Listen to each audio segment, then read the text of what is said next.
SER Podcast.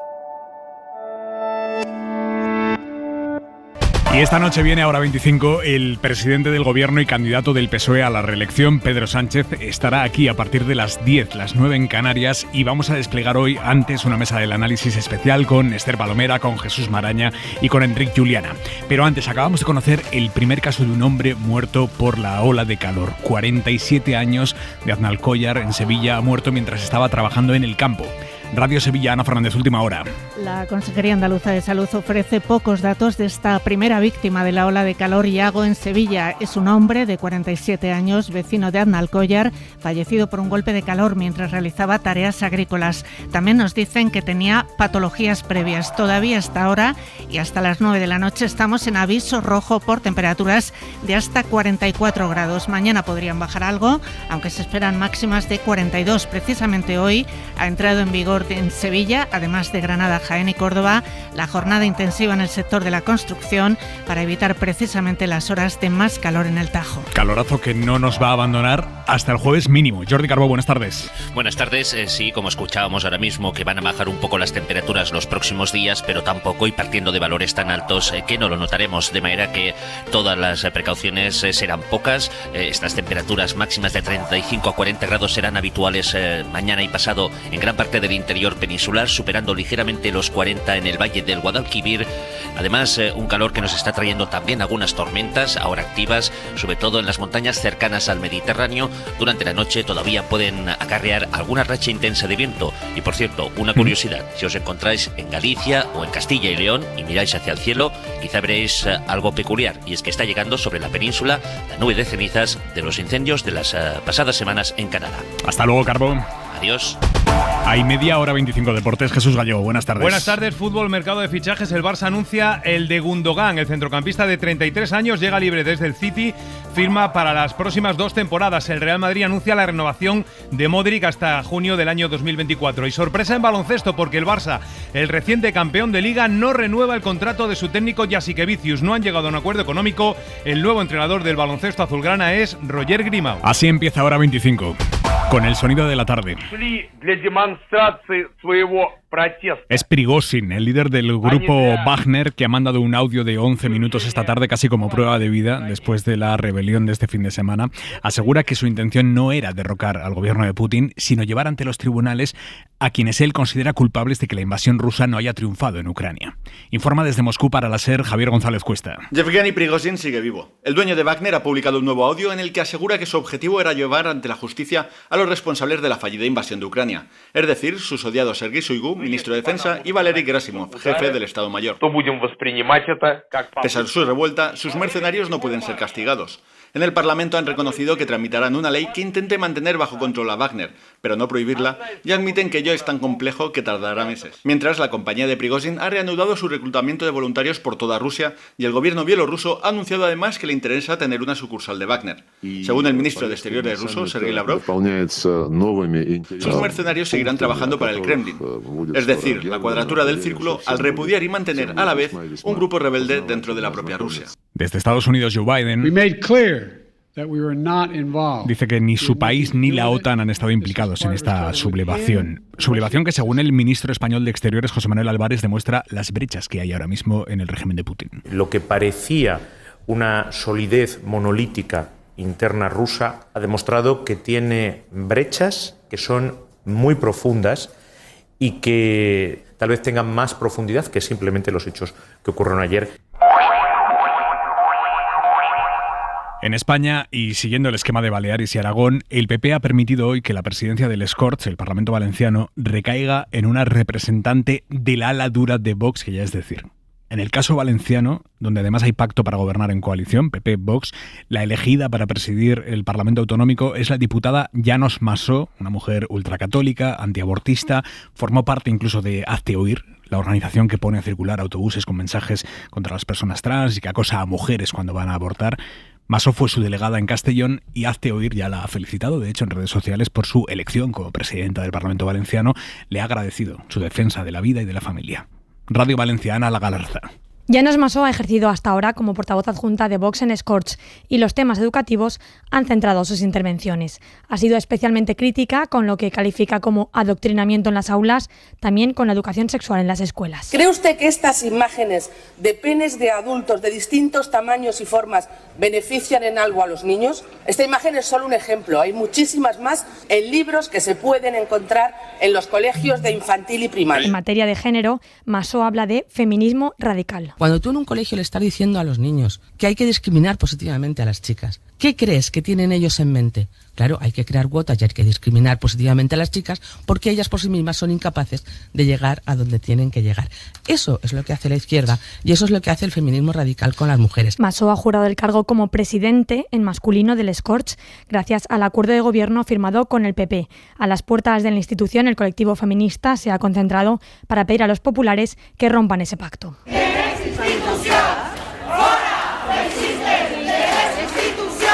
Porque critican que quienes niegan la violencia machista no pueden estar en las instituciones. Por cierto, os decía que el PP ha cedido la presidencia del Escorts a Vox. La sorpresa ha estado en que también ha apoyado la Secretaría Segunda de Compromís en detrimento del PSOE. Los valencianistas niegan que haya pacto alguno, el PP defiende que gracias a ellos todos los grupos están en la mesa del Escorts. Los socialistas se han mostrado claramente molestos por esta maniobra de última hora. Y luego está Extremadura. A María Guardiola le ha durado poco la vehemencia contra Vox, y eso que ni hace ni una semana que la escuchábamos decir cosas como esta aquí en Hora 25. Yo no puedo gobernar con alguien que como premisa principal tiene tirar la España, o en este caso la Extremadura, que no le gusta un cubo de basura. Bueno, pues esa posición que entraba en enorme contradicción con lo que está haciendo el PP en el resto de España le ha costado a María Guardiola muchas críticas internas en el PP y finalmente ha terminado bajando el pistón contra la ultraderecha, como le exigía Génova. Mariela Rubio. Así es, Guardiola suaviza su confrontación con los de Abascal y se abre de nuevo al diálogo, todo obedeciendo al mandato de Génova, que quiere calmar el malestar y las suspicacias que la ruptura con Vox en Extremadura ha generado internamente. El PP de Extremadura iba a celebrar un cónclave autonómico este martes, pero ante las más que previsibles voces discordantes que iban a producirse, Guardiola ha decidido anularlo. Además, ha escrito una carta a la militancia en la que asegura que es imprescindible el respeto, el diálogo y el acuerdo programático con los de Abascal, porque es textual: compartimos una prioridad, que es pasar página de las políticas socialistas. Saludaba así el cambio de rumbo el líder de Vox, Santiago Abascal. Un buen paso, yo creo que el respeto es básico, nosotros estamos con la mano tendida desde el principio. Feijóo no se ha referido hoy a este asunto, aunque de la necesidad de entenderse con Vox sí ha hablado la presidenta madrileña Isabel Díaz Ayuso. Estoy convencida que las personas que han votado al Partido Popular o han votado a Vox pedían una serie de políticas y creo que esas son las que nos tienen ahora mismo que centrar y pensar que esto está por encima de luego las discrepancias. Guardiola no solo ha cambiado de discurso, sino que ayer aceptaba la dimisión de su principal asesor de comunicación, Santiago Martínez Vares, tras difundirse un audio en redes sociales en el que él mismo dirigía duras críticas a Vox y a Santiago Abascal. En el PSOE critican el cambio de tono de Guardiola respecto a Vox. Pilar Alegría. De hace unas semanas, ¿no?, veíamos cómo salía la señora Guardiola, cual Agustina de Aragón, haciendo esa defensa de los derechos y de los valores, hasta que se ha dado cuenta que puede perder el sillón. Y claro, ya cuando una se da cuenta que puede perder el sillón, dice claramente: miren, que mis principios no son tantos ni son tan numerosos, y si no les gusta, como decía Marx, tengo muchos otros. Lo que ha hecho hoy Feijóo es anunciar que si gobierna va a alargar la vida de las centrales nucleares. Las grandes eléctricas pactaron en 2019 con la empresa pública encargada de los residuos radioactivos un calendario para el cierre progresivo de todos los reactores, un cierre que empezará en 2027 y que culminará en 2035 con el apagón nuclear total. Pero hoy Feijóo ha prometido: será una política de mi gobierno revertir el desmantelamiento previsto y la prolongación de la vida de nuestras centrales nucleares. Porque no podemos desenchufar el 21% de la energía instalada en España sin tener otro 21% susceptible de funcionar con energía renovable. Y también ha anunciado hoy Feijóo que si gobierna, al final de la legislatura, España tendrá 22 millones de personas trabajando, afiliadas a la Seguridad Social. Es cierto que se ha hecho un pequeño lío ahí, Feijóo, lío matemático. España tiene que superar los 22 millones de afiliados a la Seguridad Social al finalizar la próxima legislatura. Esta regla del 2, pues bueno, en vez de 2 es 22, pero es 2. Y es 2 por 10. Y por tanto, la cuestión es, si somos... Hasta nuevo aviso, 2 por 10, 20, no 22. Lo hemos avanzado esta tarde en la cadena SER. La Fiscalía de Murcia va a investigar si el agente de policía que este fin de semana obligó a la cantante Rocío Sáez a cubrirse el pecho durante su concierto, si ese agente incumplió la ley. Sáez se quitó la camiseta, siempre lo hace. Se quitó la camiseta en un momento del espectáculo y desde la organización le cubrieron las tetas porque había un policía que amenazaba con denunciar a la cantante si no se las tapaba. Ella contó después que la agente le llegó a pedir la documentación y la Fiscalía, lo dicho, va a investigar la actuación de ese policía. Miguel Ángel Campos. La Fiscalía de Murcia ha abierto diligencias de investigación para determinar si el policía local incurrió en delito. El fiscal, según fuentes jurídicas consultadas por la SER, ya había solicitado esta misma mañana un informe sobre lo sucedido al Cuerpo Municipal de la Policía, que era parco en explicaciones, según las mismas fuentes, y por ello ha decidido abrir la investigación. En ningún caso fue delictiva la acción de la cantante, recalcan desde Fiscalía, pero en el caso de la agente ha podido incurrir en graves delitos contra la Constitución, contra la libertad de expresión, así como de coacciones y abuso de autoridad, según fuentes jurídicas. De determinar la existencia de indicios delictivos, la Fiscalía puede presentar querella o denuncia contra el agente ante el juzgado que corresponda. Además de esta investigación de la Fiscalía, la Policía Local de Murcia también ha abierto un expediente interno tanto para determinar si es pertinente la denuncia contra Rocío Sáez como para aclarar si lo fue la intervención del agente, aunque a priori la actuación parece que no es del todo correcta. Belén Montesinos es portavoz de la Policía Local en Murcia. Bueno, desde esta policía se ha considerado que la actuación no es del todo correcta, con lo cual se le ha visto un expediente interno para aclarar todos estos hechos. Interpelada por este agente, la cantante tuvo que parar su actuación en la noche del sábado, la celebración del orgullo LGTBI en el centro de Murcia. Así ha recordado ese momento Rocío Sáez en La Ventana con Carlas Francino. Se dijo, yo lo que estoy haciendo es seguir la ley. Y la ley dice que las mujeres no os podéis desnudar, que los hombres sí, las mujeres no. Entonces él decía, yo estoy acatando una ley. O sea, que encima me decía, yo a título personal no estoy actuando como policía. No es la primera vez que esto le ha ocurrido, por desgracia, actuando en otras provincias, ha asegurado también la artista. Información desde Radio Murcia de Lázaro Jiménez. Hora 25. Aimar Bretos. El expresidente andaluz José Antonio Griñán finalmente no entrará en la cárcel para cumplir su condena por el caso de los ERE. Radio Sevilla, Ana Fernández. La sección primera de la Audiencia de Sevilla suspende por un plazo de 5 años la ejecución de la pena de cárcel que le fue impuesta a José Antonio Griñán por el caso de los ERE. 6 años por un delito de malversación debido a la grave enfermedad que sufre con padecimientos incurables, según decía el último informe de la médico forense del pasado 15 de junio, que desaconsejaba, por tanto, su ingreso en la cárcel. A la vista de este informe médico y de que los informes de las acusaciones no se oponen a la decisión, los magistrados de la sección primera consideran en su auto que no pueden sino acordar la suspensión de la pena privativa de libertad y destacan que hay que estar en el derecho a la vida e integridad física del condenado, teniendo en cuenta la incidencia que el ingreso en prisión tendría sobre la enfermedad de Griñán, a quien, recuerdan, ya se le aplazó la suspensión de la ejecución de la pena hasta que concluyeran las sesiones de radioterapia a las que se ha sometido para curar su cáncer de próstata. Hora 25. Aimar Bretos. El Consejo de Ministros de mañana va a prorrogar la rebaja del IVA de los alimentos, también del transporte público. Son rebajas que iban a caducar este viernes si el gobierno no las alargaba y finalmente sí lo va a hacer. Lo que falta por aclarar es hasta cuándo las prorroga y qué va a pasar con medidas como los descuentos en el combustible para colectivos profesionales, por ejemplo. Jordi Fábrega. En la rebaja del IVA a los alimentos básicos, por ejemplo, el Gobierno lleva semanas diciendo que se prorrogará hasta que los alimentos tengan un precio razonable, pero tiene que definir qué es ese precio razonable y si esa rebaja del IVA, que no se ampliará a más productos, se aprueba para otros 6 meses, como se hizo inicialmente, o para un periodo más corto. De hecho, en diciembre, cuando se aprobó esta medida por primera vez, ya se incluyó la opción de acabar con ella si la inflación subyacente bajaba de un umbral, una opción que se podría repetir en el decreto que se aprobará mañana. El Gobierno también tiene que concretar en qué medida y en qué plazo seguirá asumiendo parte del descuento en los abonos de transporte público que acuerden ayuntamientos y comunidades autónomas y si, como había anunciado inicialmente, desaparece o no la ayuda a la compra de combustible de la que ahora solo se benefician los conductores profesionales. Le preguntaremos al presidente Pedro Sánchez esta noche aquí en Hora 25 a partir de las 10, las 9 en Canarias.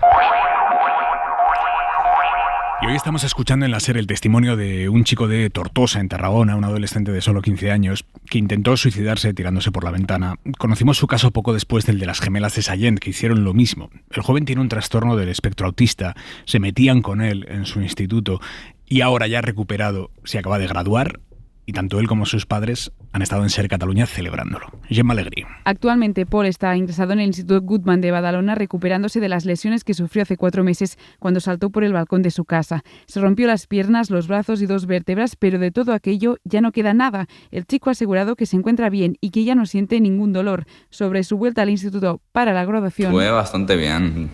Nos volvimos a ver y bien. Ha contado que sus compañeros lo recibieron bien y que se sintió arropado. Su madre, Julia Herrera, ha querido destacar las palabras de uno de sus profesores durante el acto. Estaba muy sensibilizado con la injusticia y la discriminación y además estuvo hablando de Paul, que es un niño noble, que es un niño sincero, trabajador y que no se merecía esto. Aún así, la familia, que ahora vive cerca de Badalona para poder cuidarlo, ha lamentado que el Departamento de Educación no se haya puesto en contacto con ellos. Los padres de Paul, pero, tienen claro con qué parte quieren quedarse, con la ilusión de su hijo para volver a vivir. Y es que Paul ya tiene planes. Entrar a la universidad para hacer la carrera de ingeniero aeroespacial. Planes para continuar con su vida. A falta de plazas en los centros públicos, las matriculaciones en los centros privados de formación profesional se han disparado en los últimos 10 años. Han pasado del 7% al 23%. Adela Molina. Los datos son del último informe del Ministerio de Educación. Las matrículas de FP superior en centros privados se han más que triplicado en la última década. Del 7% han pasado al 23%, mientras que han retrocedido los alumnos que estudian en centros públicos, que han caído del 85% al 76%. Eso es 9 puntos menos.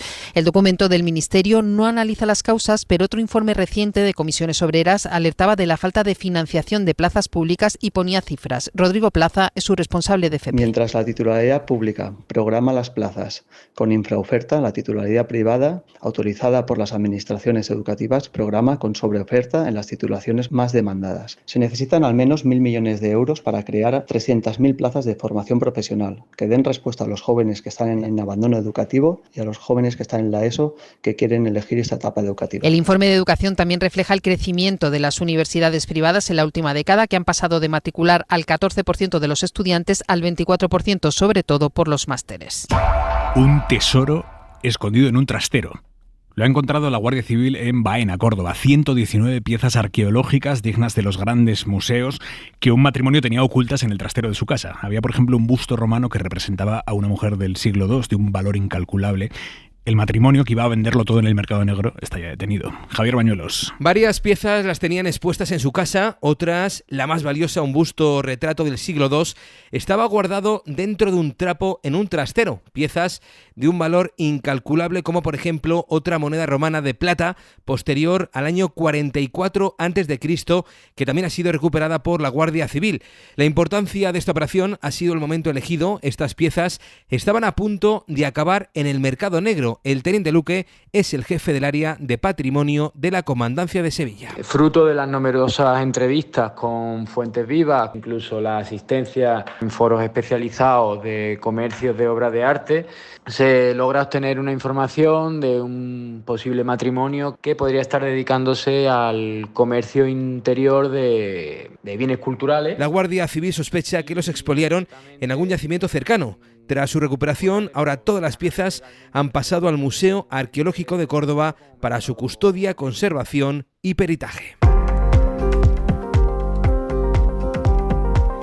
Y el Tribunal Supremo ha confirmado la condena a un excura de Barcelona que casó a una mujer con un muerto para que la mujer cobrara la herencia.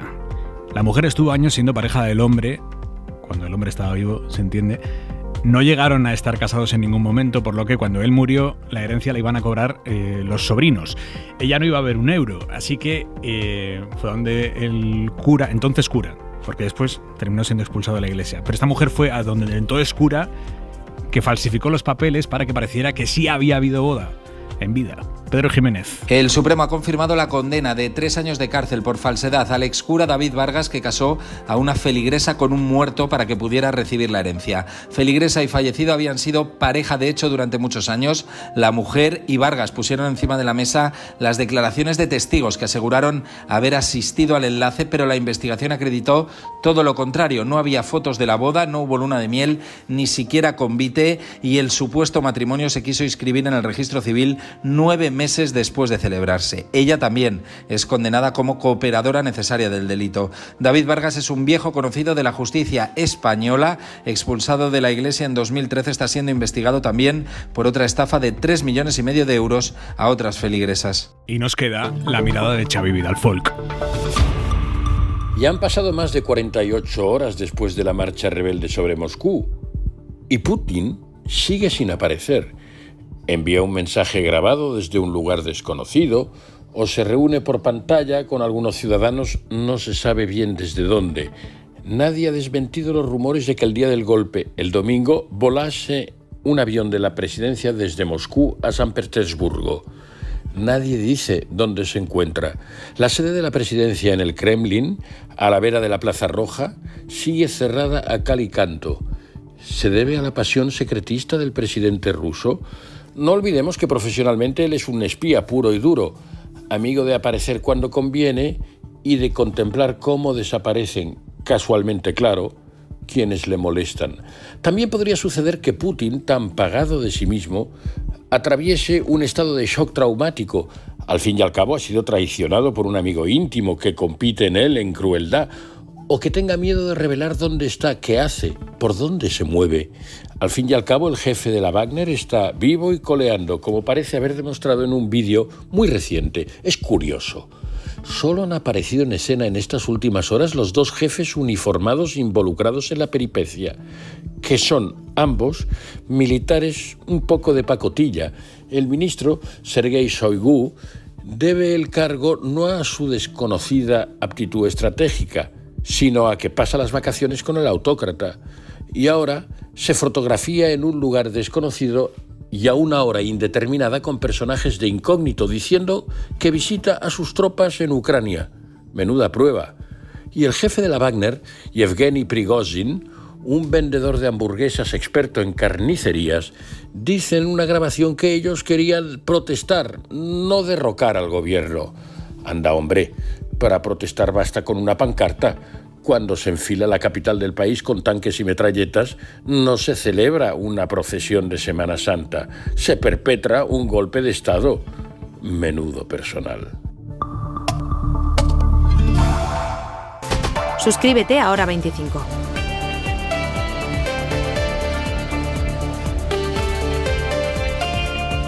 Para no perderte ningún episodio, síguenos en la aplicación o la web de la SER, Podium Podcast o tu plataforma de audio favorita. Cadena SER. La radio.